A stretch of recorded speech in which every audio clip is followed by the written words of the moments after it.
Bago natin simulan ang ating klase, tayo muna ay manalangin. Sa ngalan ng Ama, ng Anak, ng Diyos, ng Espiritu Santo. Amen. Magandang araw sa lahat. Bago tayo magsimula sa klase, magtatala muna ako ng mga lumibat. Row leader, sabihin lamang kung sino ang lumibat at kung wala naman, sabihin lang ang salitang kumpleto. Row 1. Bago natin simulan ng panibagong paksa, tayo muna ay magbalik-aral. Ano nga ulit ang ating huling na italakay? Tama, ang ating huling na italakay ay tungkol sa karahasan sa paaralan. Ano naman ang dalawang uri ng karahasan? Tama pa rin. Ito ay pambubulas o bullying at fraternity o gang. Kaya naman, tayo na at pumunta sa ating panibagong paksa. Pero bago ang lahat, tayo muna ay maglalaro. Ang ating lalaruin ay Guess That Letter. Ako ay magbibigay ng mga litra at kayo ay aalamin nyo kung ano ang kahulugan nito. Ano naman ang ibig sabihin ng mga letrang ito? Tama. Ang ibig sabihin ng mga letrang ito ay at the moment. Ano naman ito? Tama pa rin. Ang ibig sabihin ng mga salitang ito ay idol. Ano naman ito? Tama pa rin. Ito ay on the way. Ano naman ito? Tama. Ito ay more birthdays to come. Ang susunod naman ay tama. Ito ay malupet. Ang susunod naman ay tama pa rin. Ang selfie ay ang pagkuha ng sarili. Ano naman ang susunod? Tama pa rin. Ito ay sana all.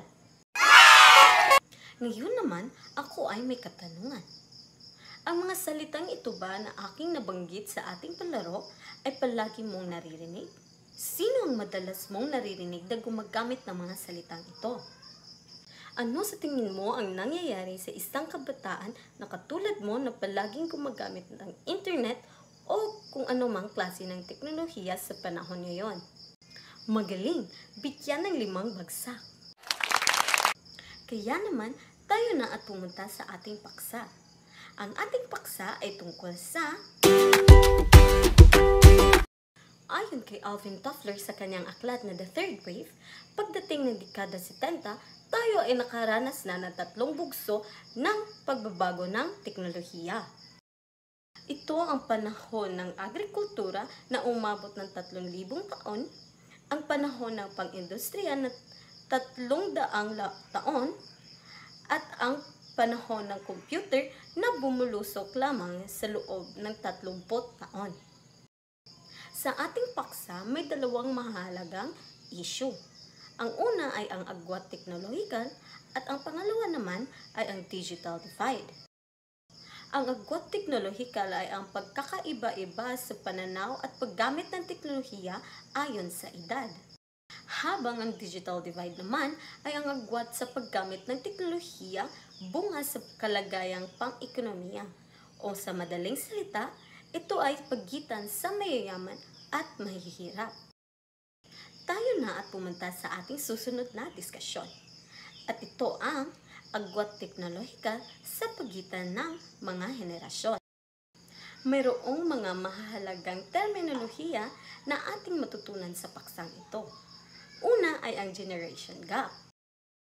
Ang generation gap ay nangangahulugang pagkakaiba sa pagitan ng mga nakababata at nakakatandang henerasyon, lalo na sa pagitan ng mga anak at mga magulang. Susunod naman ay ang technological gap. Ang technological gap ay ang pagkakaiba ng mayroong computer at high-tech na mga gamit sa wala. Ito ay ang agwat sa sagana ng impormasyon at salat o kawalan ng access sa teknolohiya. Ang susunod naman ay ang digital immigrants. Ito ay ang mga taong ipinanganak bago pa man naging laganap ang paggamit ng digital technology. Habang ang digital natives naman ay ang mga taong ipinanganak at lumaki sa mundo ng digital technology. Narito ang mga henerasyon na kabilang sa digital immigrants at digital natives. Digital immigrants ay nandito ang silent generation, Generation X, at baby boomers. Habang sa digital natives naman ay nandito ang Generation Y, Generation Z, at ang panibago ngayon na Generation Alpha. Ano nga ba ang silent generation?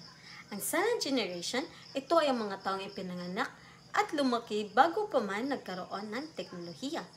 Tinatawag din silang war babies or builders. Ang baby boomers naman ay ipinanganak noong 1946 hanggang 1964. Sa panahon ng kanilang kabataan, iginigiit nila ang mga karapatan at pagpapahalagang panlipunan at politika. Ang Generation X naman ay ipinanganak noong 1965 hanggang 1979. Sa Pilipinas, ang henerasyon na ito ay tinatawag na martial law babies. Ngayon naman, pumunta na tayo sa digital natives. Una ay ang Generation Y. Ang Generation Y ay ipinanganak noong 1980 hanggang 1997. Sila ang henerasyon na ipinanganak sa internet, mobile phones, computer, at telebisyon ang nagmistulan nilang mga yaya. Sa Generation Z naman, sila ay pinanganak noong 1998 hanggang 2010. Sa henerasyon na ito, lumaki sila sa internet at social media. Mas kilala rin sila bilang tech-savvy, malikhain, at socially aware. Ang susunod naman ay ang Generation Alpha. Sila ay pinanganak noong 2010 hanggang kasalukuyan. Ang henerasyon na ito ay itinuturing unang henerasyon na ganap na lumaki sa digital age. Ngayon, mayroon akong katanungan. Saan nga bang henerasyon kayo nabibilang? Ito ba ay silent generation? Baby boomers? Generation Y? Generation X? Generation Z? Or Generation Alpha? Ngayon, bago ko tapusin ang ating diskusyon, ako muna ay magbibigay ng aktibidad. Kayo ay igrupo sa 5 at magbibigay ako ng katanungan. Sasagutin niyo ito bilang isang grupo, pero merong isang representative ang pupunta sa unahan para sabihin ang overall answers. Kaya naman ngayon ay may pagsusulit ako para sa inyo. Sagutan lamang ang mga tanong na ito.